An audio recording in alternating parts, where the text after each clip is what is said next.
आइए सुनते हैं मुंशी प्रेमचंद की कहानी दंड। कहानी वाली सोनम की आवाज में। इसी चैनल पर महाभारत के आदि पर्व से आपको क्रमानुसार कहानियां सुनाई जा रही हैं।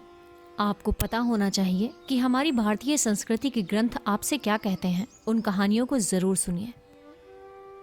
मुंशी प्रेमचंद की कहानी दंड। संध्या का समय था। कचहरी उठ गई थी। अलहकार चपरासी जेबे खनखनाते घर जा रहे थे। मेहतर कूड़े टटोल रहा था कि शायद कहीं पैसे मिल जाएं। कचहरी के बरामदों में सांडों ने वकीलों की जगह ले ली थी। पेड़ों के नीचे मुहर्रिरों की जगह कुत्ते बैठे नजर आते थे। इसी समय एक बूढ़ा आदमी फटे पुराने कपड़े पहने लाठी टेकता हुआ जंट साहब के बंगले पर पहुंचा और साइबान में खड़ा हो गया। जंट साहब का नाम था मिस्टर जी सिन्हा। अर्दली ने दूर ही से ललकारा, कौन साइबान में खड़ा है? क्या चाहता है? बूढ़ा, गरीब बामहन हूँ भैया, साहब से भेंट होगी? अर्दली, साहब तुम जैसों से नहीं मिला करते।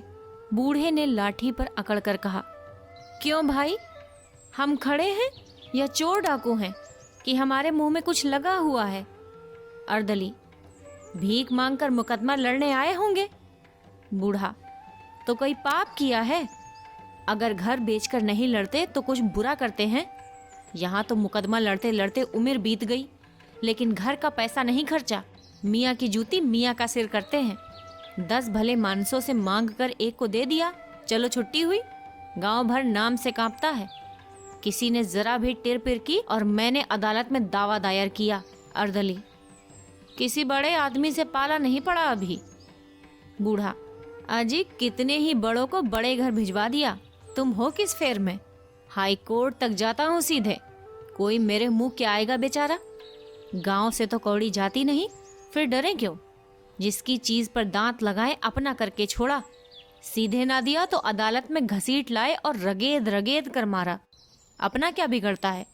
तो साहब से इत्तला करते हो कि मैं ही पुकारूं?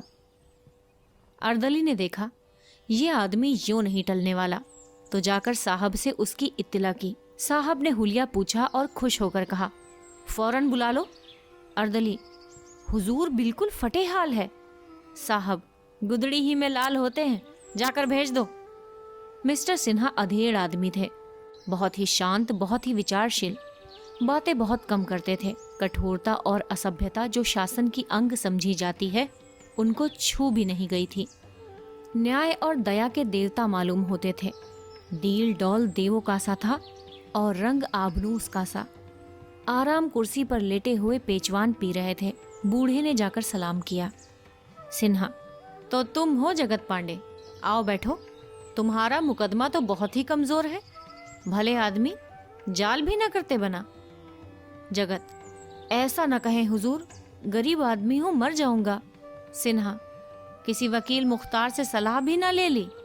जगत, अब तो सरकार की शरण में आया हूं। सिन्हा, सरकार क्या मिसिल बदल देंगे या नया कानून गढ़ेंगे? तुम गच्चा खा गए। मैं कभी कानून के बाहर नहीं जाता, जानते हो ना, अपील से कभी मेरी तजवीज रद्द नहीं होती। जगत, बड़ा धर्म होगा सरकार।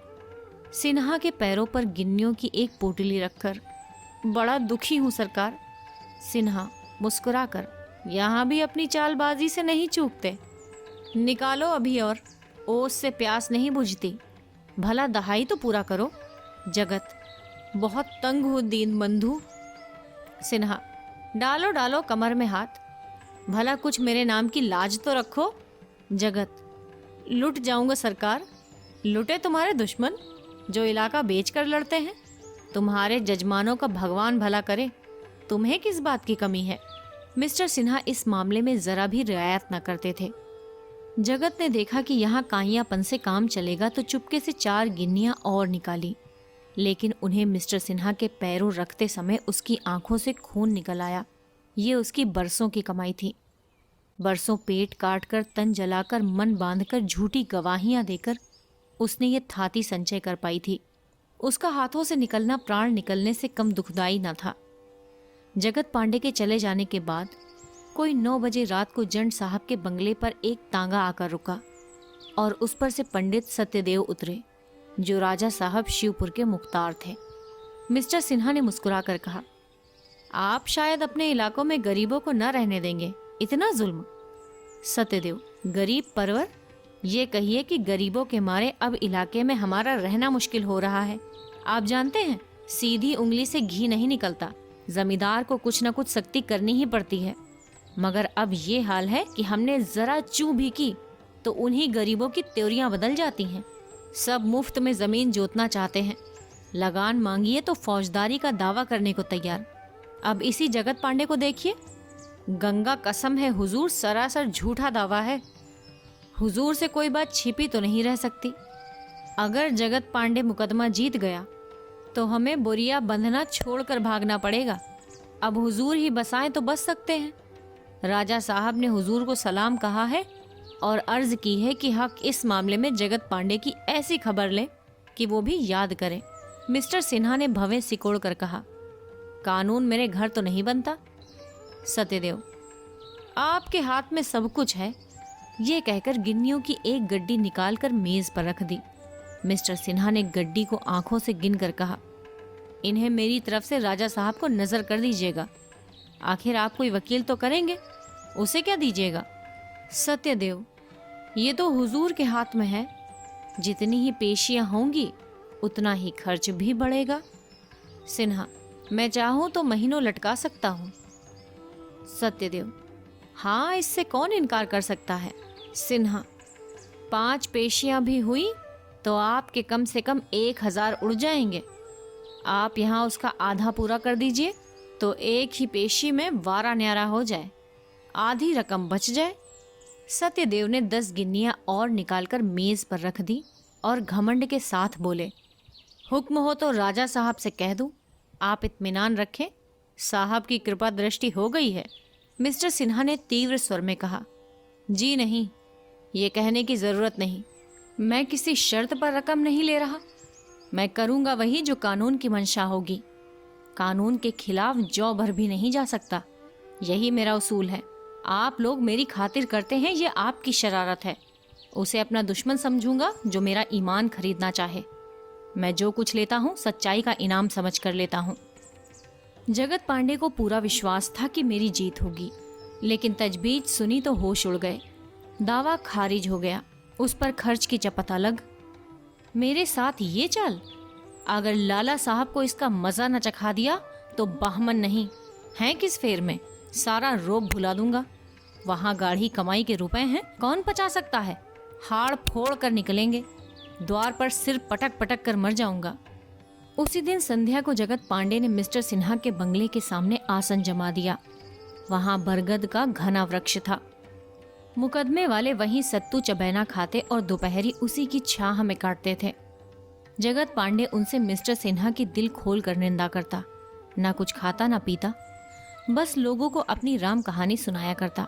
जो सुनता वो जंड साहब को 4 खरी खोटी कहता। आदमी नहीं पिशाच है, इसे तो ऐसी जगह मारे जहां पानी ना मिले। रुपए के रुपए लिए, ऊपर से खर्चे समेत डिग्री कर दी। यही करना था तो रुपए काहे को निकले थे। ये है हमारे भाई बंदों का हाल, ये अपने कहलाते हैं, इनसे तो अंग्रेज ही अच्छे। इस तरह की आलोचनाएं दिन भर हुआ करती। जगत पांडे के आसपास 8 पहर जमघट लगा रहता। इसी तरह 4 दिन बीत गए और मिस्टर सिन्हा के कानों में भी बात पहुंची। अन्य रिश्वती कर्मचारियों की तरह वो भी हेकड़ आदमी थे। ऐसे निर्द्वंद्व रहते मानो उन्हें ये बीमारी छू तक नहीं गई है। जब वो कानून से जौ भर भी न टलते थे तो उन पर रिश्वत का संदेह हो ही क्यों कर सकता था, और कोई करता भी तो उनकी मानता कौन। ऐसे चतुर खिलाड़ी के विरुद्ध कोई जाब्ते की कार्रवाई कैसे होती। मिस्टर सिन्हा अपने अफसरों से भी खुशामद का व्यवहार न करते, इससे हुक्काम भी उनका बहुत आदर करते थे। मगर जगत पांडे ने वो मंत्र मारा था जिसका उनके पास कोई उत्तर न था। ऐसे बांगड़ आदमी से आज तक उन्हें साबिका न पड़ा था। अपने नौकरों से पूछते, बुढ़ा क्या कर रहा है। नौकर लोग अपनापन जताने के लिए झूठ के पुल बांध देते। हुजूर कहता था भूत बनकर लगूंगा, मेरी वेदी बने तो सही, जिस दिन मरूंगा उस दिन 100 जगत पांडे होंगे। मिस्टर सिन्हा पक्के नास्तिक थे। लेकिन ये बातें सुन सुनकर सशंक हो जाते और उनकी पत्नी तो थर थर कांपने लगती।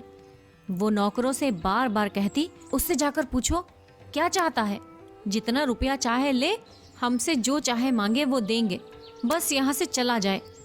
लेकिन मिस्टर सिन्हा आदमियों के इशारे से मना कर देते थे। उन्हें अभी तक आशा थी कि भूख प्यास से व्याकुल होकर बुढ़ा चला जाएगा। इससे अधिक भय ये था कि मैं जरा भी नर्म पड़ा और नौकरों ने मुझे उल्लू बनाया। छठे दिन मालूम हुआ कि जगत पांडे अबोल हो गया है, उससे हिला तक नहीं जाता। चुपचाप पड़ा आकाश की ओर देख रहा है, शायद आज रात दम निकल जाए। मिस्टर सिन्हा ने लंबी सांस ली और गहरी चिंता में डूब गए। पत्नी ने आंखों में आंसू भरकर आग्रह पूर्वक कहा, तुम्हें मेरे सिर की कसम, जाकर किसी तरह इस बला को टालो। बुढ़ा मर गया तो हम कहीं के न रहेंगे। अब रुपए का मुंह मत देखो, 2-4 हजार भी तो देने पड़े तो देकर उसे मनाओ। तुमको जाते शर्म आती है तो मैं चली जाऊं। सिन्हा, जाने का इरादा तो मैं कई दिन से कर रहा हूँ, लेकिन जब देखता हूँ वहाँ भीड़ लगी रहती है, इससे हिम्मत नहीं पड़ती। सब आदमियों के सामने तो मुझसे न जाया जाएगा, चाहे कितनी ही बड़ी आफत क्यों ना आ पड़े। तुम 2-4 हजार की कहती हो, मैं 10-5 हजार देने को तैयार हूँ, लेकिन वहाँ नहीं जा सकता। ना जाने किस बुरी साइत में मैंने इसके रुपए लिए। जानता कि ये इतना फिसाद खड़ा करेगा तो फाटक में घुसने ही ना देता। देखने में तो ऐसा सीधा मालूम होता था कि गऊ है। मैंने पहली बार आदमी पहचानने में धोखा खाया है। पत्नी, तो मैं ही चली जाऊं? शहर की तरफ से आऊंगी और सब आदमियों को हटाकर अकेले में बात करूंगी, किसी को खबर ना होगी कि कौन है। इसमें तो कोई हरज नहीं है। मिस्टर सिन्हा ने संदिग्ध भाव से कहा, ताड़ने वाले ताड़ ही जाएंगे, चाहे तुम कितना ही छुपाओ। पत्नी, ताड़ जाएंगे तो ताड़ जाए, अब किससे कहाँ तक डरूं? बदनामी अभी क्या कम हो रही है जो और हो जाएगी? सारी दुनिया जानती है कि तुमने रुपए लिए। यूं ही कोई किसी पर प्राण नहीं देता, फिर अब व्यर्थ ऐंठ क्यों करो? मिस्टर सिन्हा अब मर्म वेदना को न दबा सके, बोले, प्रिय, ये व्यर्थ की ऐंठ नहीं है। चोर को अदालत में बेत खाने से उतनी लज्जा नहीं आती जितनी किसी हाकिम को अपनी रिश्वत का पर्दा खुलने से आती है। वो जहर खाकर मर जाएगा, पर संसार के सामने अपना पर्दा न खोलेगा। अपना सर्वनाश देख सकता है, पर यह अपमान नहीं सह सकता। जिंदा खाल खींचने या कोल्हू में पेरे जाने के सिवा और कोई स्थिति नहीं है जो उसे अपना अपराध स्वीकार करा सके। इसका तो मुझे जरा भी भय नहीं है कि ब्राह्मण भूत बनकर हमको सताएगा या हमें उनकी वेदी बनाकर पूजनी पड़ेगी। ये भी जानता हूँ कि पाप का दंड भी बहुधा नहीं मिलता, लेकिन हिंदू होने के कारण संस्कारों की शंका कुछ कुछ बनी हुई है। ब्रह्म हत्या का कलंक सिर पर लेते हुए आत्मा कांपती है। बस इतनी बात है। मैं आज रात को मौका देख कर जाऊंगा और इस संकट को काटने के लिए जो कुछ हो सकेगा करूंगा। तिर जमा रखो। आधी रात बीत चुकी थी। मिस्टर सिन्हा घर से निकले और अकेले जगत पांडे को मनाने चले। बरगद के नीचे बिल्कुल सन्नाटा था। अंधकार ऐसा था मानो निशा देवी यहीं शयन कर रही हो। जगत पांडे की सांस जोर जोर से चल रही थी, मानो मौत जबरदस्ती घसीटे लिए जाती हो। मिस्टर सिन्हा के रोए खड़े हो गए। बुढ़ा कहीं मर तो नहीं रहा है? जेबी लालटेन निकाली और जगत के समीप जाकर बोले, पांडे जी, कहो क्या हाल है? जगत पांडे ने आंखें खोलकर देखा और उठने की असफल चेष्टा करके बोला, मेरा हाल पूछते हो? देखते नहीं हो मर रहा हूं। सिन्हा, तो इस तरह क्यों प्राण देते हो? जगत, तुम्हारी यही इच्छा है तो मैं क्या करूं? सिन्हा, मेरी तो यही इच्छा नहीं। हाँ, तुम अलबत्ता मेरा सर्वनाश करने पर तुले हुए हो। आखिर मैंने तुम्हारे 150 रुपए ही तो लिए हैं। इतने ही रुपए के लिए तुम इतना बड़ा अनुष्ठान कर रहे हो? जगत, 150 रुपए की बात नहीं है। जो तुमने मुझे मिट्टी में मिला दिया, मेरी डिग्री हो गई होती तो मुझे 10 बीघे जमीन मिल जाती और सारे इलाके में नाम हो जाता। तुमने मेरे 150 नहीं लिए, मेरे 5000 बिगाड़ दिए, पूरे 5000। लेकिन ये घमंड न रहेगा, याद रखना, कहे देता हूँ, सत्यानाश हो जाएगा। इस अदालत में तुम्हारा राज्य है, लेकिन भगवान के दरबार में विप्रो ही का राज्य है। विप्र का धन लेकर कोई सुखी नहीं रह सकता। मिस्टर सिन्हा ने बहुत खेद और लज्जा प्रकट की। बहुत अनुनय से काम लिया और अंत में पूछा, सच बताओ पांडे, कितने रुपए पा जाओ तो ये अनुष्ठान छोड़ दो। जगत पांडे अब की जोर लगाकर उठ बैठे और बड़ी उत्सुकता से बोले, 5,000 से कौड़ी कम ना लूंगा। सिन्हा, 5,000 तो बहुत होते हैं, इतना जुल्म ना करो। जगत, नहीं, इससे कम ना लूंगा। ये कहकर जगत पांडे फिर लेट गया। उसने ये शब्द निश्चयात्मक भाव से कहे थे। मिस्टर सिन्हा को और कुछ कहने का साहस ना हुआ। रुपए लाने घर चले, लेकिन घर पहुंचते पहुंचते नीयत बदल गई। 150 के बदले 5,000 देते कलंक हुआ। मन में कहा, मरता है जाने दो, कहाँ की ब्रह्म हत्या और कैसा पाप, ये सब पाखंड है, बदनामी ना होगी। सरकारी मुलाजिम तो यूं ही बदनाम होते हैं, ये कोई नई बात थोड़े है। बच्चा कैसे उठ बैठे थे, समझा होगा उल्लू फंसा। अगर 6 दिन के उपवास करने से 5,000 मिले तो मैं महीने में कम से कम 5 मर्तबा यह अनुष्ठान करूं। 5,000 नहीं, कोई मुझे 1,000 दे दे। यहाँ तो महीनों भर नाक रगड़ता हूँ, तब जाके 600 रुपए के दर्शन होते हैं। नोच खसोट से भी शायद ही किसी महीने में इससे ज्यादा मिलता हो। बैठा मेरी राह देख रहा होगा, लेना रुपए, मुंह मीठा हो जाएगा। वो चारपाई पर लेटना चाहते थे कि उनकी पत्नी जी आकर खड़ी हो गईं। उनके सिर के बाल खुले हुए थे, आंखें सहमी हुई, रह रहकर कांप उठती थी, मुंह से शब्द ना निकलता था। बड़ी मुश्किल से बोली, आधी रात तो हो गई, तुम जगत पांडे के पास चले जाओ। मैंने अभी ऐसा बुरा सपना देखा है कि अभी तक कलेजा धड़क रहा है। जान संकट में पड़ी हुई है, जाके किसी तरह उसे टालो। मिस्टर सिन्हा, वहीं से तो चला आ रहा हूँ, मुझे तुमसे ज्यादा फिक्र है। अभी आकर खड़ा ही हुआ था कि तुम आ गई। पत्नी, अच्छा तो तुम गए थे, क्या बातें हुई, राजी हुआ? सिन्हा, 5,000 रुपए मांगता है। पत्नी, 5,000? सिन्हा, कौड़ी कम नहीं कर सकता और मेरे पास इस वक्त 1,000 से ज्यादा ना होंगे। पत्नी ने एक क्षण सोचकर कहा, जितना मांगता है उतना ही दे दो, किसी तरह गला तो छूटे। तुम्हारे पास रुपए ना हो तो मैं दे दूंगी। अभी से सपने दिखाई देने लगे हैं, मरा तो प्राण कैसे बचेंगे, बोलता चालता है ना। मिस्टर सिन्हा अगर आबनूस थे तो उनकी पत्नी चंदन। सिन्हा उनके गुलाम थे, उनके इशारों पर चलते थे।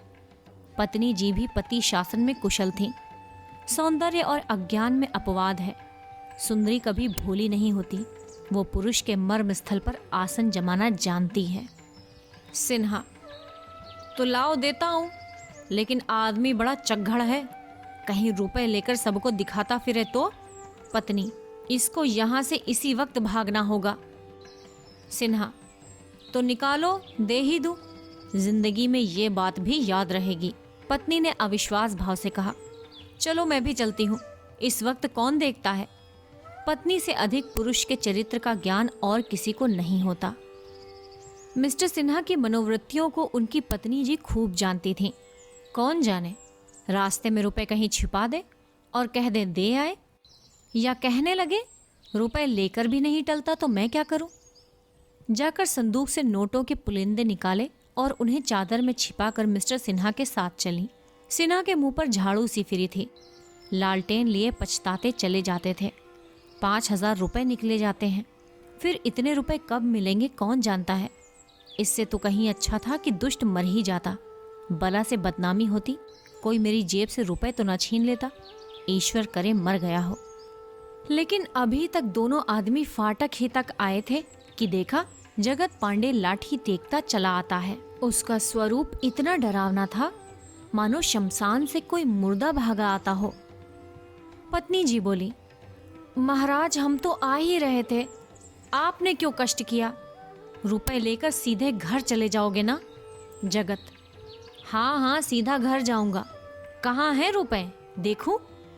पत्नी जी ने नोटों का पुलिंदा बाहर निकाला और लालटेन दिखाकर बोली, गिन लो, 5,000 रुपए हैं। पांडे ने पुलिंदा लिया और बैठकर उलट पुलट कर देखने लगा। उसकी आंखें एक नए प्रकाश से चमकने लगी। हाथों में नोटों को तौलता हुआ बोला, पूरे 5,000 हैं। पत्नी, पूरे गिन लो। जगत, 5,000 में 2 टोकरी भर जाएंगी। इतने सारे 5,000। सिन्हा, क्या अब तुम्हें विश्वास भी नहीं आता? जगत, पूरे हैं 5,000। तो अब जाऊं, भाग जाऊं? ये कहकर वो पुलिंदा लिए कई कदम लड़खड़ाता हुआ चला, जैसे कोई शराबी, और तब धम से जमीन पर गिर पड़ा। मिस्टर सिन्हा लपक कर उठाने दौड़े तो देखा उनकी आंखें पथरा गई हैं और मुख पीला पड़ गया है। बोले, पांडे, क्या कहीं चोट आ गई? पांडे ने एक बार मुंह खोला जैसे मरी हुई चिड़िया सिर लटका चोंच खोल देती है। जीवन का अंतिम धागा भी टूट गया। ओंठ खुले हुए थे और नोटों का पुलिंदा छाती पर रखा हुआ था। इतने में पत्नी जी भी आ पहुंची और शव को देखकर चौंक पड़ी। पत्नी, इसे क्या हो गया? सिन्हा, मर गया और क्या हो गया? पत्नी सिर पीटकर, मर गया? हाय भगवान, अब कहाँ जाऊं? ये कहकर बंगले की ओर बड़ी तेजी से चली। मिस्टर सिन्हा ने भी नोटों का पुलिंदा शव की छाती पर से उठा लिया और चले। पत्नी, ये रुपए अब क्या होंगे? सिन्हा, किसी धर्म कार्य में दे दूंगा। पत्नी, घर में मत रखना, खबरदार। हाय भगवान। दूसरे दिन सारे शहर में खबर मशहूर हो गई। जगत पांडे ने जंट साहब पर जान दे दी। उसका शव उठा तो हजारों आदमी साथ थे। मिस्टर सिन्हा को खुल्लम खुल्ला गालियां दी जा रही थी। संध्या समय मिस्टर सिन्हा कचहरी से आकर मन मारकर बैठे थे कि नौकरों ने आकर कहा, सरकार, हमको छुट्टी दी जाए, हमारा हिसाब कर दीजिए। हमारी बिरादरी के लोग धमकाते हैं कि तुम जंट साहब की नौकरी करोगे तो हुक्का पानी बंद हो जाएगा। सिन्हा ने झल्ला कर कहा, कौन धमकाता है? कहार, किसका नाम बताएं सरकार? सभी तो कह रहे हैं। रसोइया, हुजूर, मुझे तो लोग धमकाते हैं कि मंदिर में न घुसने पाओगे। साइस, हुजूर, बिरादरी से बिगाड़ करके हम लोग कहाँ जाएंगे? हमारा आज से इस्तीफा है, हिसाब चाहे जब कर दीजिएगा। मिस्टर सिन्हा ने बहुत धमकाया, फिर दिलासा देने लगे, लेकिन नौकरों ने एक ना सुनी। आध घंटे के अंदर सबों ने अपना अपना रास्ता लिया। मिस्टर सिन्हा दांत पीस कर रह गए। लेकिन हाकिमों का काम कब रुकता है? उन्होंने उसी वक्त कोतवाल को खबर कर दी और कई आदमी बेगार में पकड़ आए। काम चल निकला। उसी दिन से मिस्टर सिन्हा और हिंदू समाज में खींचतान शुरू हुई। धोबी ने कपड़े धोना बंद कर दिया, ग्वाले ने दूध लाने में आनाकानी की, नाई ने हजामत बनानी छोड़ी। इन विपत्तियों पर पत्नी जी का रोना धोना और भी गजब था। इन्हें रोज भयंकर स्वप्न दिखाई देते। रात को एक कमरे से दूसरे कमरे में जाते प्राण निकलते थे। किसी को जरा सिर भी दुखता तो नहीं में जान समा जाती। सबसे बड़ी मुसीबत ये थी कि अपने संबंधियों ने भी आना जाना छोड़ दिया। एक दिन साले आए मगर बिना पानी पिए चले गए। इसी तरह एक दिन बहनोई का आगमन हुआ। उन्होंने पान तक न खाया। मिस्टर सिन्हा बड़े धैर्य से ये सारा तिरस्कार सहते जाते थे। अब तक उनकी आर्थिक हानि ना हुई थी। गरज के बावले झक मारकर आते ही थे और नजर नजराना मिलता ही था। फिर विशेष चिंता का कोई कारण न था। लेकिन बिरादरी से वैर करना पानी में रहकर मगर से वैर करने जैसा है। कोई न कोई ऐसा अवसर आ ही जाता है जब हमको बिरादरी के सामने सिर झुकाना पड़ता है। मिस्टर सिन्हा को भी साल के अंदर ही ऐसा अवसर आ पड़ा। यह उनकी पुत्री का विवाह था। यही वो समस्या है जो बड़े बड़े हेकड़ों का घमंड चूर कर देती है। आप किसी के आने जाने की परवाह न करें। हुक्का पानी भोज भात मेल जोल किसी बात की परवाह न करें। मगर लड़की का विवाह तो ना टलने वाली बला है। उससे बचकर आप कहाँ जाएंगे? मिस्टर सिन्हा को इस बात का सुबह तो पहले ही था कि त्रिवेणी के विवाह में बाधाएं पड़ेंगी। लेकिन उन्हें विश्वास था कि द्रव्य की अपार शक्ति इस मुश्किल को हल कर देगी। कुछ दिनों तक उन्होंने जानबूझकर टाला कि शायद इस आंधी का जोर कुछ कम हो जाए। लेकिन जब त्रिवेणी को 16वां साल समाप्त हो गया तो टाल मटोल की गुंजाइश न रही। संदेश भेजने लगे, लेकिन जहां संदेशिया जाता वहां वही जवाब मिलता, हमें मंजूर नहीं। जिन घरों में साल भर पहले उनका संदेशा पाकर लोग अपने भाग्य को सराहते, वहां से अब सूखा जवाब मिलता था, हमें मंजूर नहीं है। मिस्टर सिन्हा धन का लोभ देते, जमीन नजर करने को कहते, लड़के को विलायत भेजकर ऊंची शिक्षा दिलाने का प्रस्ताव करते, किंतु उनकी सारी आयोजनाओं का एक ही जवाब मिलता था, हमें मंजूर नहीं। ऊंचे घरानों का ये हाल देखकर मिस्टर सिन्हा उन घरानों में संदेश भेजने लगे जिनके साथ पहले बैठकर भोजन करने में भी उन्हें संकोच होता था, लेकिन वहां भी वही जवाब मिलता, हमें मंजूर नहीं। यहाँ तक कि कई जगह वे खुद दौड़ दौड़ कर गए, लोगों की मिन्नतें की, पर यही जवाब मिला, साहब हमें मंजूर नहीं है। शायद बहिष्कृत घरानों में उनका संदेश स्वीकार कर लिया जाता, पर मिस्टर सिन्हा जानबूझकर मक्खी न निगलना चाहते थे। ऐसे लोगों से संबंध न करना चाहते थे जिनका बिरादरी में कोई स्थान न था। इस तरह 1 वर्ष बीत गया। मिसेस सिन्हा चारपाई पर पड़ी कराह रही थी, त्रिवेणी भोजन बना रही थी और मिस्टर सिन्हा पत्नी के पास चिंता में डूबे बैठे हुए थे। उनके हाथ में एक खत था। बार बार उसे देखते और कुछ सोचने लगते थे। बड़ी देर के बाद रोगिणी ने आंखें खोली और बोली, अब न बचूंगी, पांडे मेरी जान लेकर छोड़ेगा। हाथ में कैसा कागज है? सिन्हा, यशोदा नंदन के पास से खत आया है। पाजी को ये खत लिखते हुए शर्म नहीं आती। मैंने इसकी नौकरी लगाई, इसकी शादी करवाई और आज उसका मिजाज इतना बढ़ गया है कि अपने छोटे भाई की शादी मेरी लड़की से करना पसंद नहीं करता। अभागे के भाग्य खुल जाते। पत्नी, भगवान अब ले चलो, ये दुर्दशा नहीं देखी जाती। अंगूर खाने का जी चाहता है, मंगवाए कि नहीं? सिन्हा, मैं जाकर खुद लेता आया था। ये कहकर उन्होंने तश्तरी में अंगूर भरकर पत्नी के पास रख दिए। वो उठा उठाकर खाने लगी। जब तश्तरी खाली हो गई तो बोली, अब किसके यहाँ संदेशा भेजोगे? सिन्हा, किसके यहाँ बताऊं? मेरी समझ में तो अब कोई ऐसा आदमी नहीं रह गया। ऐसी बिरादरी में रहने से तो ये 1000 दर्जा अच्छा कि बिरादरी के बाहर रहूं। मैंने एक ब्राह्मण से रिश्वत ली, इससे मुझे इनकार नहीं, लेकिन कौन रिश्वत नहीं लेता? अपने गौ पर कोई नहीं चूकता। ब्राह्मण नहीं, खुद ईश्वर ही क्यों ना हो, रिश्वत खाने वाले उन्हें भी चूस लेंगे। रिश्वत देने वाला अगर कोई निराश होकर अपने प्राण देता है तो मेरा क्या अपराध? अगर कोई मेरे फैसले से नाराज होकर जहर खा लेते हैं तो मैं क्या कर सकता हूँ? इस पर भी मैं प्रायश्चित करने को तैयार हूँ। बिरादरी जो दंड दे उसे स्वीकार करने को तैयार हूँ। सबसे कह चुका हूँ, मुझसे जो प्रायश्चित चाहो करा लो, पर कोई नहीं सुनता। दंड अपराध के अनुकूल होना चाहिए, नहीं तो यह अन्याय है। अगर किसी मुसलमान का छुआ भोजन खाने के लिए बिरादरी मुझे काले पानी भेजना चाहे तो मैं उसे कभी न मानूंगा। फिर अपराध अगर है तो मेरा है। मेरी लड़की ने क्या अपराध किया है? मेरे अपराध के लिए लड़की को दंड देना सरासर न्याय विरुद्ध है। पत्नी, मगर करोगे क्या? और कोई पंचायत क्यों नहीं करते? सिन्हा, पंचायत में भी तो वही बिरादरी के मुखिया लोग ही होंगे, उनसे मुझे न्याय की आशा नहीं। वास्तव में इस तिरस्कार का कारण ईर्ष्या है।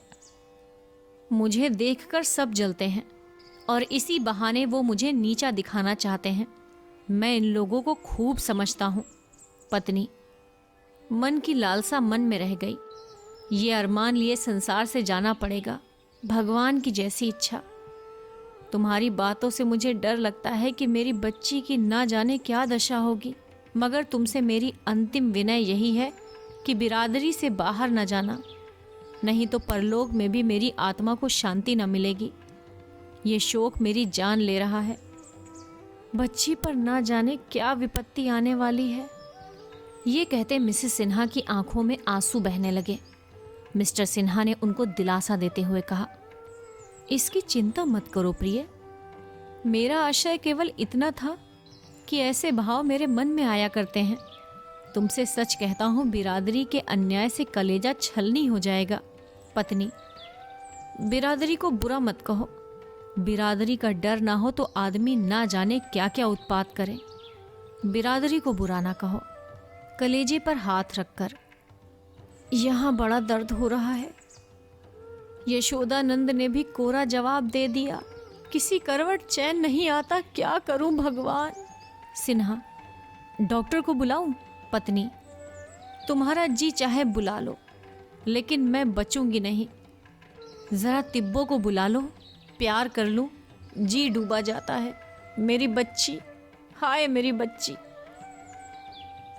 आप सुन रहे थे मुंशी प्रेमचंद की कहानी दंड, कहानी वाली सोनम की आवाज में। जल्द ही एक नई कहानी लेकर आपके सामने उपस्थित होंगे। अगर आपको ये कहानी पसंद आई है तो इसे लाइक कीजिए, अपने मित्रों के साथ शेयर कीजिए और इस चैनल को जरूर सब्सक्राइब कीजिए। धन्यवाद।